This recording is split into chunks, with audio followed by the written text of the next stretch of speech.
दोस्तों 18 फरवरी 2024 को 2 पालियों में उत्तर प्रदेश पुलिस का एग्जाम होता है। उनके सेंटर पर लाखों अभ्यर्थी पेपर देने जाते हैं और शाम को पता चलता है कि उत्तर प्रदेश पुलिस परीक्षा का जो पेपर उन्होंने दिया है वो पेपर दरअसल लीक हो गया है, पहले से ही लोगों के पास मौजूद है। इस बात की जब सोशल मीडिया पर तेजी से वायरल होने की सूचना लोगों तक पहुंचती है, तो जितने अभ्यर्थी बड़ी मेहनत से पढ़ने लिखने के बाद यहां तक पहुंचते हैं और उन्हें जब पेपर लीक की सूचना मिलती है तो वो हैरान हो जाते हैं। दरअसल एक वीडियो सोशल मीडिया पर तेजी से वायरल हुआ था, जिस वीडियो में उत्तर प्रदेश के मुख्यमंत्री श्री योगी आदित्यनाथ जी उस वीडियो में भाषण में कह रहे हैं कि जो पेपर लीक हुआ है वो 1 महीने के भीतर तुरंत कराया जाए और जिन लोगों ने इस पेपर को लीक किया उन पर उचित कार्रवाई भी की जाए और जो अभ्यर्थी हैं उन्हें उत्तर प्रदेश जो बस सेवा है, परिवहन सेवा है उससे फ्री बच्चों को आने-जाने की सेवा प्रदान की जाए। दरअसल ये पेपर लीक होने की बात कितनी सच है और कितनी झूठ है, हम आपको इस वीडियो में बिल्कुल विस्तार से बताने जा रहे हैं, तो इस वीडियो को दोस्तों अंत तक ज़रूर देखें कि आखिर पेपर लीक होने के मामले में कैसे ये बात सामने आई थी कि पेपर लीक हुआ है और कैसे सोशल मीडिया पर वायरल हुआ था। तो नमस्कार, मैं हूं आपका अपना रविंदर गंगवार। अगर दोस्तों आपने हमारा चैनल सब्सक्राइब नहीं किया है तो प्लीज़ एक सब्सक्राइब जरूर करें और लाइक और कमेंट हमेशा करते रहें और अपना प्यार हमारे चैनल को देते रहें। तो अब हम चलते हैं कि आखिर इस कहानी में कितना सच है, कितना झूठ है। इस वीडियो में परफेक्ट जानकारी आपको मिलने जा रही है। दरअसल 24 दिसंबर 2023 को ऑनलाइन प्रक्रिया शुरू हुई थी उत्तर प्रदेश पुलिस की और उसमें लगभग 16 जनवरी 2024 तक ऑनलाइन फॉर्म भरे गए थे, जिसका शुल्क लगभग 400 रुपये होता है और बच्चे 48 लाख कुछ हजार बच्चे पुलिस में फॉर्म डालते हैं और अपने जीवन को आगे बेहतर जीने के लिए तैयारियां करना शुरू कर देते हैं। दरअसल 16 जनवरी के बाद फिर 17 फरवरी और 18 फरवरी 2024 को पेपर का जो कार्यकाल होता है, पेपर लगभग सुबह 10 बजे से और 12 बजे तक और 3 बजे से 5 बजे तक होता है। 2 पालियों में 17 तारीख को होता है और 18 तारीख को भी 2 पालियों में होता है। दरअसल बच्चे जब पेपर देने जाते हैं तो उसी दौरान 10:29 पे 18 फरवरी को एक बच्चा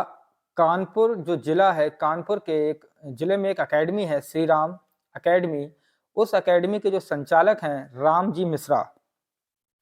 उनके पास एक बच्चा एक पीडीएफ फाइल व्हाट्सएप करता है और कहता है कि सर जो पेपर है वो लीक हो गया है और आप मुझे जानकारी दीजिए। इस बारे में जो राम जी मिश्रा होते हैं वो देखते हैं उस पीडीएफ को और जो पेपर होता है पहली पारी का, पहली पाली में जब बच्चे छूट रहे होते हैं यानी कि 12:05 का टाइम होता है, तो उस पेपर को वो मिलान करते हैं, एक बच्चे से पूछते हैं कि आप अपना पेपर दिखाइए, तो वो बच्चा जब पेपर देता है, तो वो चेक करते हैं तो जो 150 क्वेश्चन्स होते हैं, तो उनके जो आंसर होते हैं वो उस पीडीएफ में थे या नहीं थे, इस वीडियो को देखिए, मैं आपको बताने जा रहा हूँ।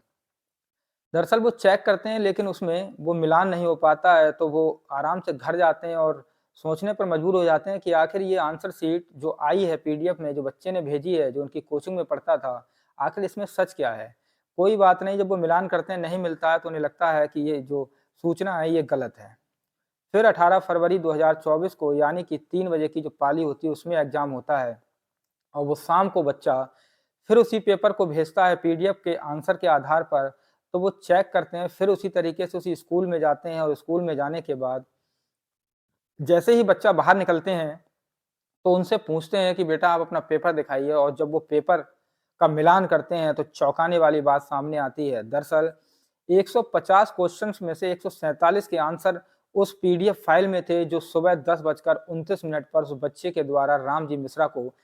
व्हाट्सएप के ज़रिए भेजा गया था। यानी कि इस पेपर को लीक होने की भावना तो प्रकट हो रही थी कि आखिर सुबह की पाली में और दोपहर की पाली का जो पेपर होता है, वो सुबह कैसे वायरल हो गया और वो पेपर कैसे लीक हुआ। दरअसल जो राम जी मिश्रा जी होते हैं, वो वहाँ के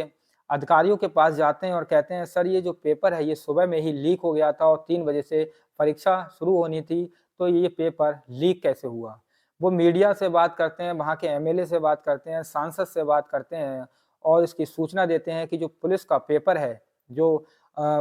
उत्तर प्रदेश सरकार के द्वारा कराया गया था। यहाँ के जो मुख्यमंत्री हैं उत्तर प्रदेश के, उनके डर से और भय से कभी पेपर लीक नहीं हो सकता। तो आखिर ये पेपर लीक हुआ है या नहीं हुआ है, ये इसका सच क्या है? तो इसके लिए जो वहाँ के लोकल नेता होते हैं और अधिकारी होते हैं प्रशासन के, वो उच्च स्तर पर यानी कि लखनऊ सूचना देते हैं और इसकी सूचना मुख्यमंत्री तक पहुँच जाती है और वो आदेशित करते हैं कि आखिर जो पीडीएफ है, जो वायरल हुई थी, उसमें जब शाम का पेपर होता है, दोपहर का पेपर होता है, तो उसमें वो मिलान हो जाते हैं यानी कि पेपर लीक हुआ है।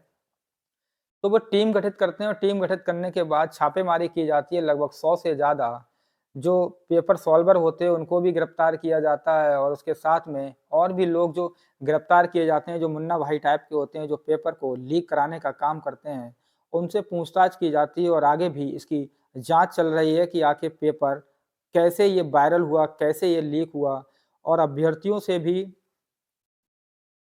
प्रशासन और शासन के लोगों ने गुहार लगाई है कि 23 फरवरी 2024 तक जो भी आपकी समस्या है, वो आप ऑनलाइन या मेल के से हमें कंप्लेंट कर सकते हैं और जैसे ही हमें पूर्ण जानकारी हो जाएगी, जाँच के बाद पता चल जाएगा कि पेपर लीक हुआ है, तो उसको दोबारा से पेपर कराया जाएगा। लेकिन जो वीडियो सोशल मीडिया पर योगी आदित्यनाथ जी का वायरल हो रहा है, वो वीडियो लगभग किसी और महीने और किसी और साल का है, वो इस समय का नहीं है, लेकिन सोशल मीडिया पर तेज़ी से वायरल होने के कारण लोगों में एक माहौल बिगड़ जाता है और आस-पास के जिलों में जो अभ्यर्थी होते हैं, 60,244 वैकेंसियों के लिए लगभग 48 लाख फॉर्म भरे जाते हैं और उसके बाद जब उनके साथ ऐसा होता है, तो वो भड़क जाते हैं और कई जिलों में उग्र प्रदर्शन करते हैं और प्रशासन शासन से माँग करते हैं कि जिनके द्वारा ये पेपर लीक किया गया है, उन लोगों पर कड़ी कार्रवाई की जाए और दोबारा परीक्षा कराई जाए क्योंकि हमारा भविष्य सरकार के हाथ में है, प्रशासन के हाथ में है। क्योंकि हमने जी तोड़ मेहनत की है, तैयारी की है और मेहनत करने के बाद पेपर दिया है। कैसे हम कहाँ से कैसे-कैसे अपने घर पर कहकर और अपने दूसरे ज़िले में पेपर देने आए, कुछ लोग अपने ही ज़िले में पेपर देने गए।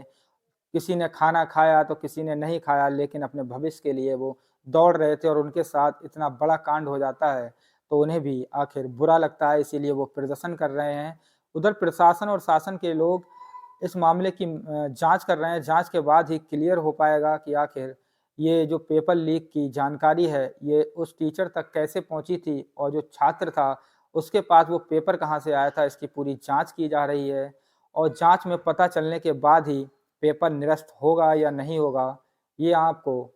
मीडिया और अखबारों के माध्यम से पता चल जाएगा। लेकिन अभी जो सूचना चल रही है कि पेपर लीक हो गया था और पेपर निरस्त कर दिया गया है, अगले महीने पेपर होगा, ऐसा अभी कोई भी सूचना सरकार और प्रशासन के द्वारा जारी नहीं की गई है। तो मैं इस कहानी के माध्यम से आपसे यही कहना चाहता हूँ कि अफ़वाहों पर ध्यान ना दें, प्रशासन अपना काम कर रहा है, सरकार अपना काम कर रही है, अगर पेपर लीक हुआ है तो उसमें जो दोषी हैं उन पर कार्रवाई होनी चाहिए और आप लोगों से ही मैं निवेदन करना चाहता हूँ कि कोई भी ऐसा कार्य ना करें जिससे आपका भविष्य अंधकार की तरफ चला जाए। आप सरकार के नियमों का पालन करें और जो पेपर है वो दोबारा होने की संभावना होगी तो सरकार ज़रूर इस पेपर को कराएगी। आप निश्चिंत रहिए और सुरक्षित रहिए। जय हिंद, जय भारत।